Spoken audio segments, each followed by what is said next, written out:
The fool is one of the most familiar, captivating, and enduring figures in human culture. From the earliest times, fools have startled us and made us laugh. We pay homage to folly by recognizing it in others, noticing it in the world, and, at times, displaying it in ourselves. It is a timeless archetype we seem to inherit at birth. Many of us, however, live as if the fool has been banished. We move fast and stand stiff, taking ourselves too seriously, working to fit a culture of workaholism, efficiency, and productivity until we feel like cogs in a machine. As William Shakespeare put it, all the world's a stage, and all the men and women merely players. When we forget that play is a basic human need, we shouldn't be surprised when boredom and fatigue set in, and our spontaneity, authenticity, and passion fade. The remedy is to give the fool some room in our lives, to stay balanced and avoid slipping into mere silliness or irresponsibility. We also need the archetype of the sage, wise, aware of the limits of his knowledge, and able to laugh at himself. Archetypes are not mechanical categories but living images, joined to the individual through feeling. The fool is a complex figure. He may appear dim, tongue-tied, and out of step with conventional norms, yet he can also embody natural simplicity and a guileless heart. The word fool derives from the Latin follis, a pair of bellows that pushes out empty air. Applied to a person, it suggests an empty head or insubstantial thoughts.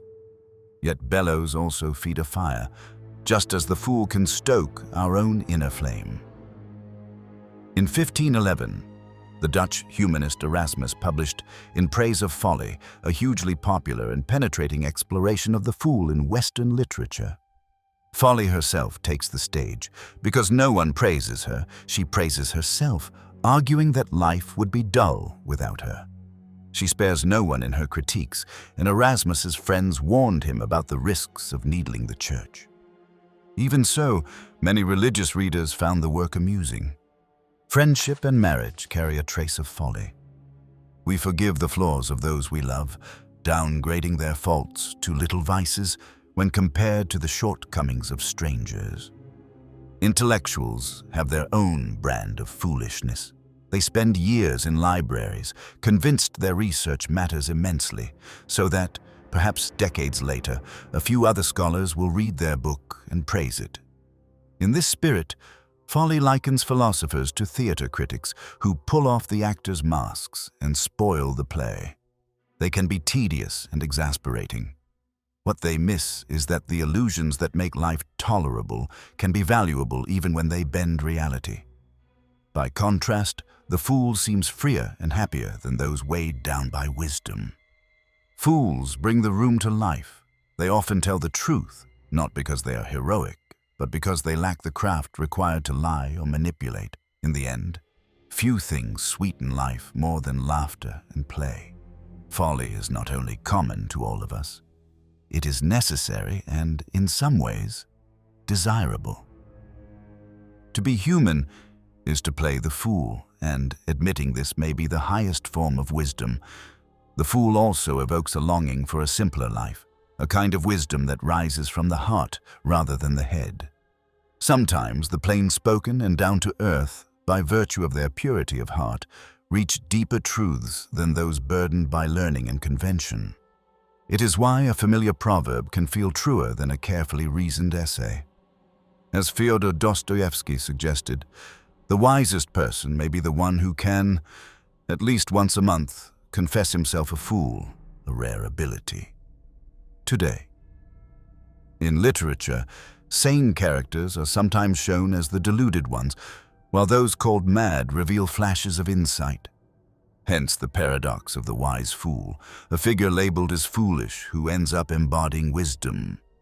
People sometimes brand the wise as insane to bury unwanted truths, either out of fear of uncomfortable topics or as punishment for speaking too boldly. Socrates stands as the archetype.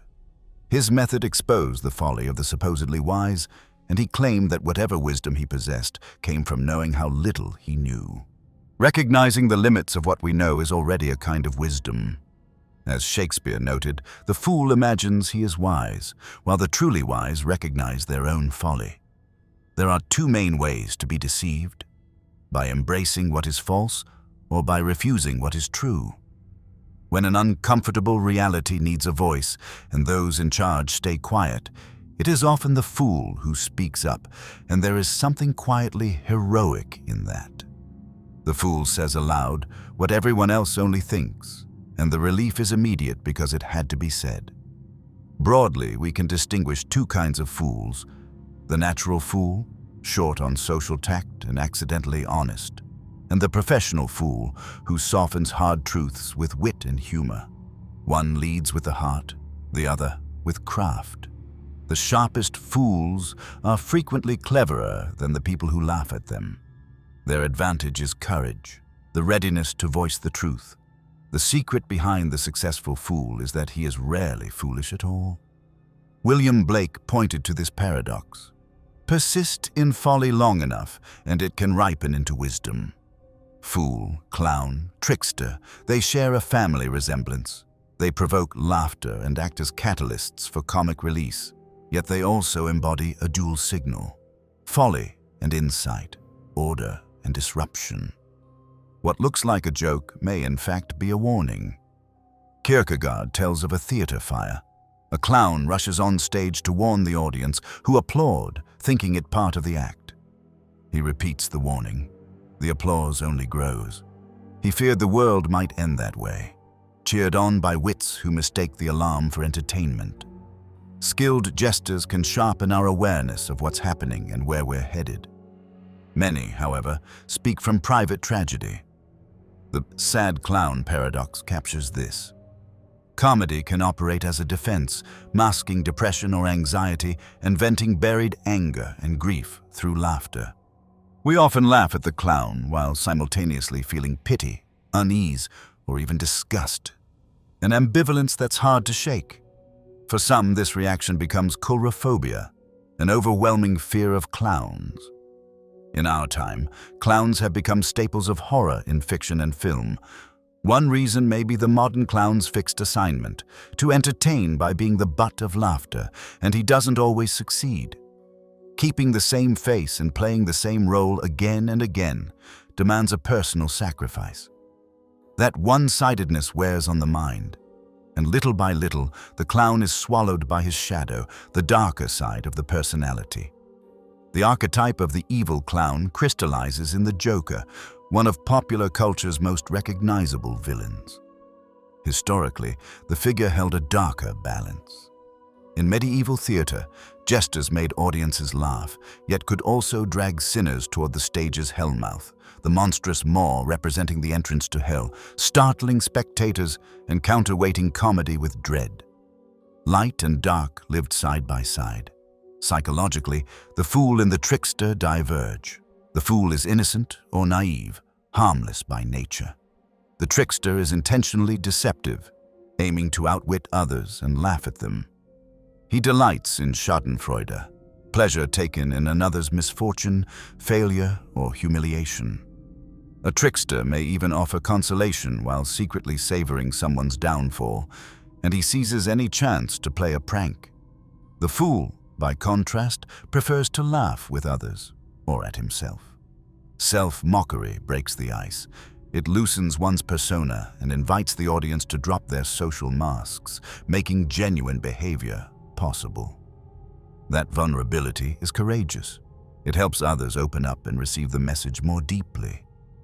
While the fool enjoys entertaining and is often the butt of the joke, the trickster primarily entertains himself, even at others' expense.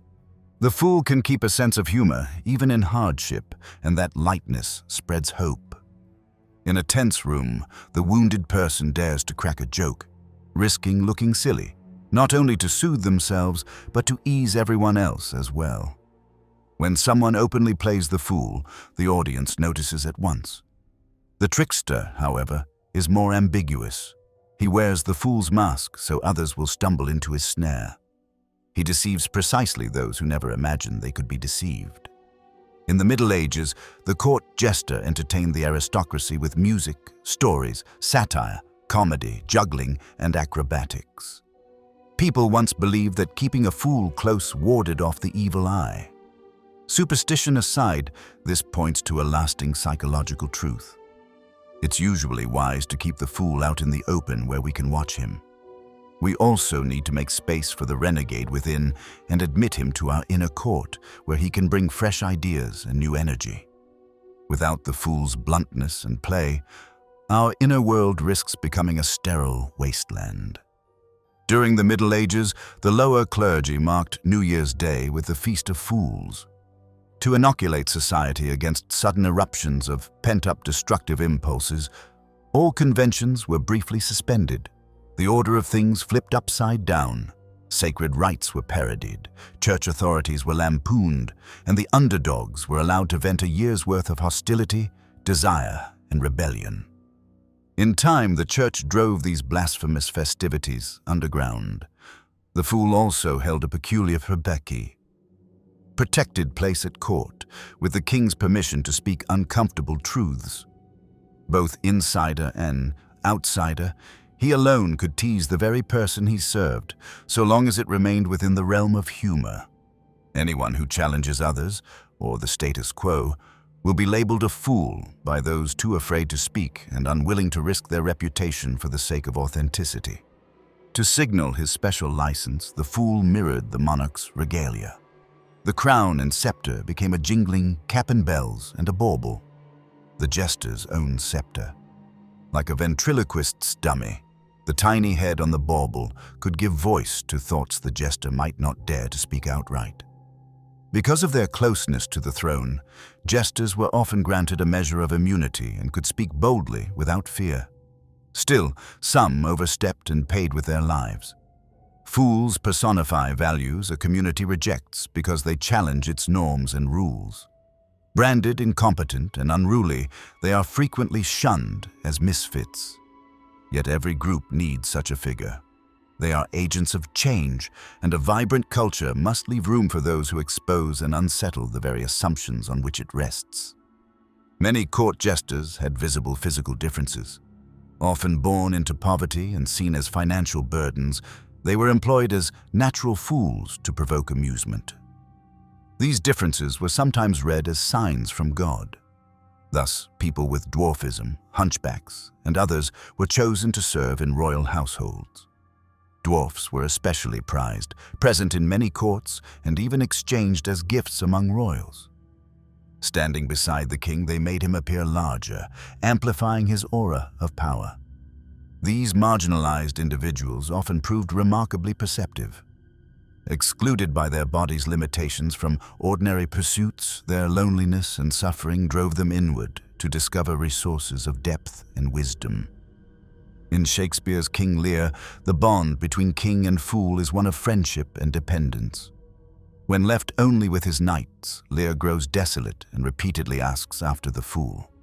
He wants the fool constantly at his side, functioning as an alter ego. The fool's task is to invert hierarchies, mocking the mighty and uplifting the lowly, while living a paradox, nearly an outlaw, yet wholly reliant on the very society that sustains him. Shakespearean fools, like the jesters of their day, use quick wits to best their social superiors, though the traits are heightened for the stage. The Arthurian tale of Parsifal charts a boy's passage into manhood. Called Parsifal, the young fool, he is raised in seclusion by his mother. When a troop of knights rides past, he is spellbound and leaves home to become one of them, enduring trials that initiate him into maturity. At the center of the story stands the Grail Castle in distress. Its ruler, the Fisher King, has been grievously wounded, too hurt to live fully, yet unable to die. Made infertile, he presides over a barren realm. The wasteland mirrors an inner injury, a psychological wound made visible in the outer world. Every adolescent receives a Fisher King wound, graduation from naive consciousness to self-awareness. It is painful to watch a young person learn that life is not only joy. Yet this first encounter with wounding becomes later the seed of redemption. Each night a solemn rite is held in the Grail Castle. A maiden bears the Holy Grail. brimming with wine, and whoever drinks is granted their deepest wish. The Fisher King does not partake. He suffers alone. Long ago, the court fool foretold that he would be healed when an innocent fool arrived and asked a certain question. One day, Parsifal meets a fisherman on a lake, the king in disguise, and asks for lodging. The Fisher King directs him to the Grail Castle. Parsifal witnesses the ceremony, while the king groans in solitude. Clinging to the homespun garment his mother made, he obeys her counsel not to ask questions, an emblem of the mother complex, and forgets the lessons of the godfather mentor who trained him. He remains silent. At dawn, he rides away. When he looks back, the castle has disappeared. It will take Parsifal 20 long, painful years to find the Grail Castle again. The traditional tale stops here. The inner castle never disappears. It simply remains unseen until we learn to look with fresh eyes.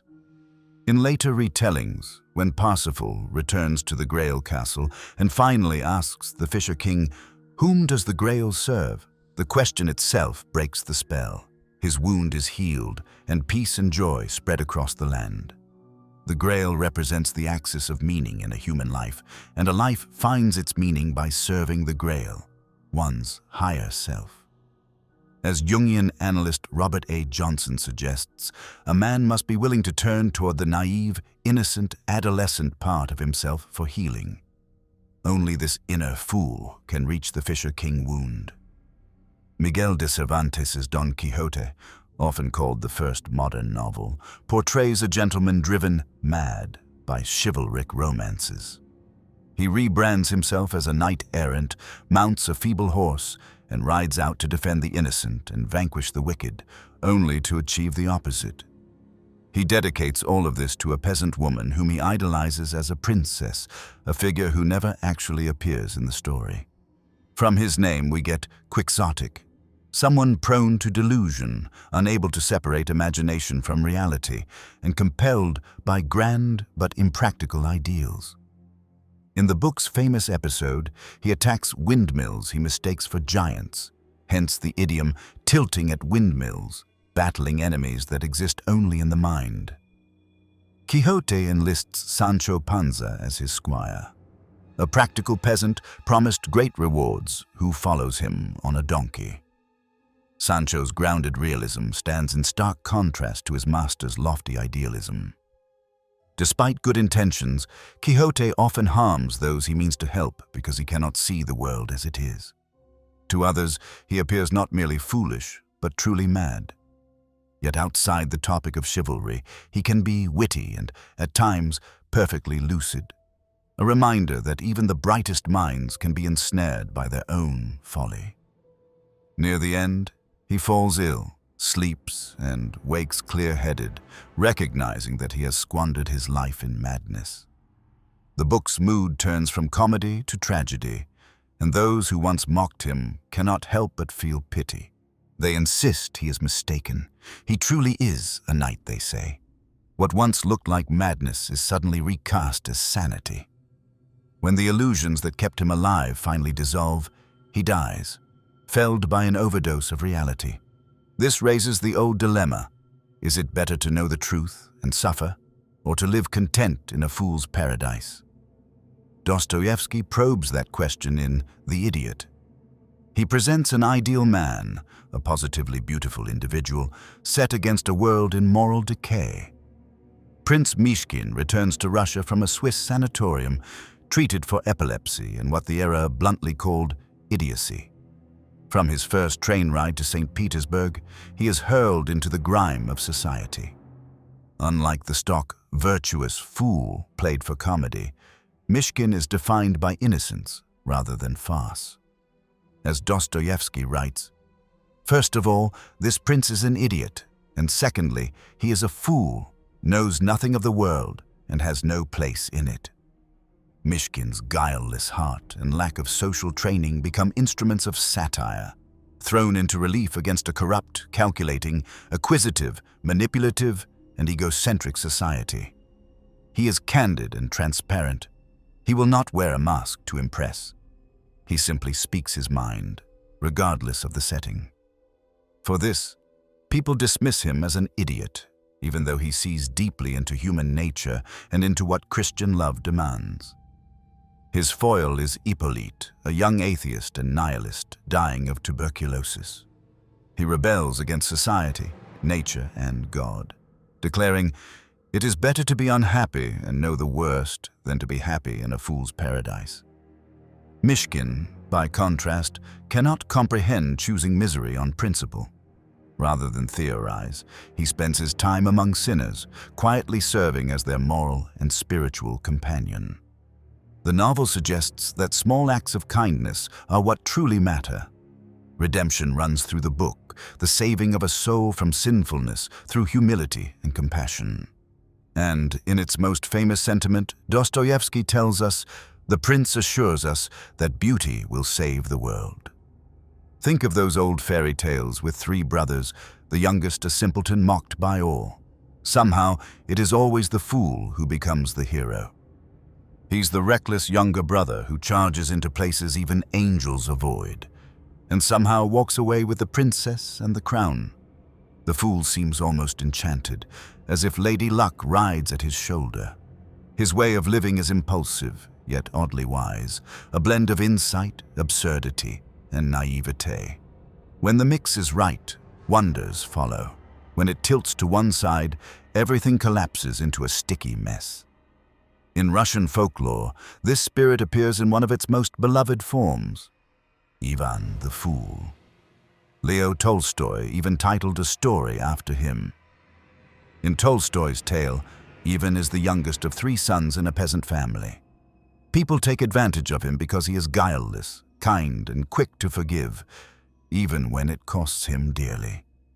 His brothers chase money and military glory. Ivan keeps a simple life. He tends the farm, cares for his aging father and mute sister, and works the fields. When the brothers squander their money, they demand their share of their father's property. The old man objects, knowing it is Ivan and his sister who have supported him. Ivan, however, agrees without protest.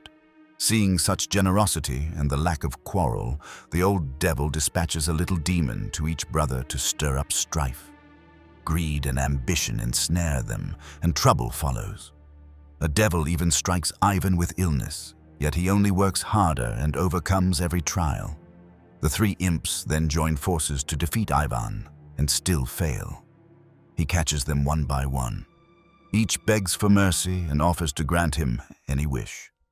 Ivan answers with a simple, innocent blessing. "God bless you." And at those words they vanish. From then on, he can spin gold from leaves and raise soldiers from straw.